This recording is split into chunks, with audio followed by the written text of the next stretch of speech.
Gospel TV yo yo yo. Utakutana na watumishi Swahili Gospel TV yo yo yo. Utakutana na waimbaji Swahili Gospel TV yo.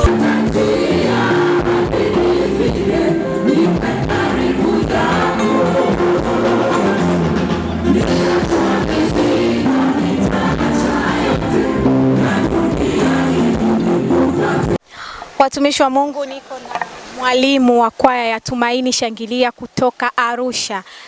Bwana Yesu asifiwe. Amina, amina. Tunakuona siku hii ya leo ni moja ya watu katika umoja wenu wa Tupae, ambao nyinyi kama Tumaini Shangilia mmejipanga vipi katika maandalizi haya ya Tupae event? Tupae na maandalizi ya aina mbili. Maandalizi ya kwanza ni ya uimbaji. Lazima tufanye mazoezi, tukikutana tuimbe vizuri kabisa. Maandalizi ya aina ya pili ni maandalizi ya kifedha. Tupae tunakutana ili kuchangiana. Kwa hiyo kila baada ya miezi 6 tunaenda tunamtembelea mwenzetu huku tumebeba fedha. Ndio maana nikasema maandalizi ya pili ni ya kifedha. Lakini kitu cha tatu, watu watakuwa kukua wamekuja kwenye hili tamasha, watafurahia kukutana na umoja wa kwaya 5. Kwa kwaya nyingi, mimi kama mwalimu napenda kusema zina utoto wa kuchukiana, kugombana ama kushindana bila sababu. Na huu ujinga kwa nyingi zinaupenda, ambao unazirudisha nyuma.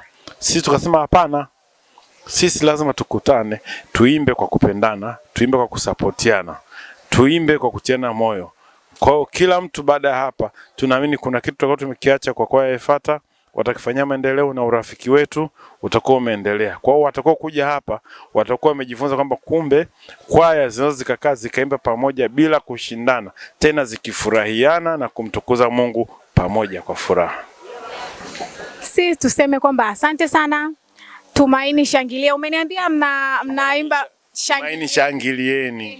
Tumaini Shangilieni, mmeniambia mnaimba ladha ya watu wazima. Mababu, mababu.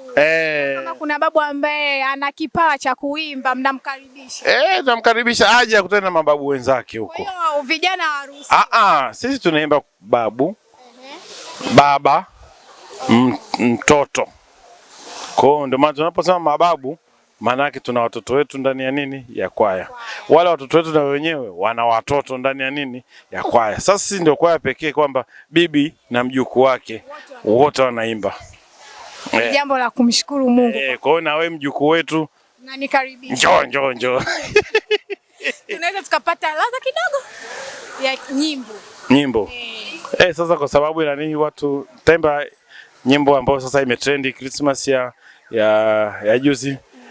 Dunia nishangilie, ni nuru imewaangazia. Katika mji wa Daudi Kristo Yesu amezaliwa. Tazama kwa ajili yetu mtoto amezaliwa, kauacha utukufu ili aje atukomboe. Inakutosha hiyo. Mimi bado nilikuwa natamani niendelee kusikia kwa sababu sauti inaonekana ni ya kijana, lakini umeniambia babu. Sisi vizuri ni babu na makunyanzi sio kabisa majira. Sisi tupende kusema asante sana, tunashukuru sana. Sisi kama Swahili Gospel, una nini cha kutuambia? Cha kwanza ni wape mafanikio kunahitaji uvumilivu. Inapotokea changamoto yote katikati, isiwavunje moyo, bali iwe ni hatua ya nyie kusonga mbele.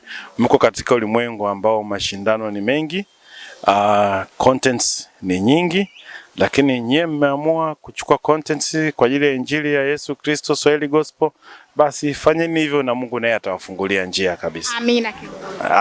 Amina. Mimi nipende kuchukua nafasi kukaribisha zaidi ndani. Hapa ni Swahili Gospel TV na msiache kusubscribe YouTube channel yetu at Swahili Gospel.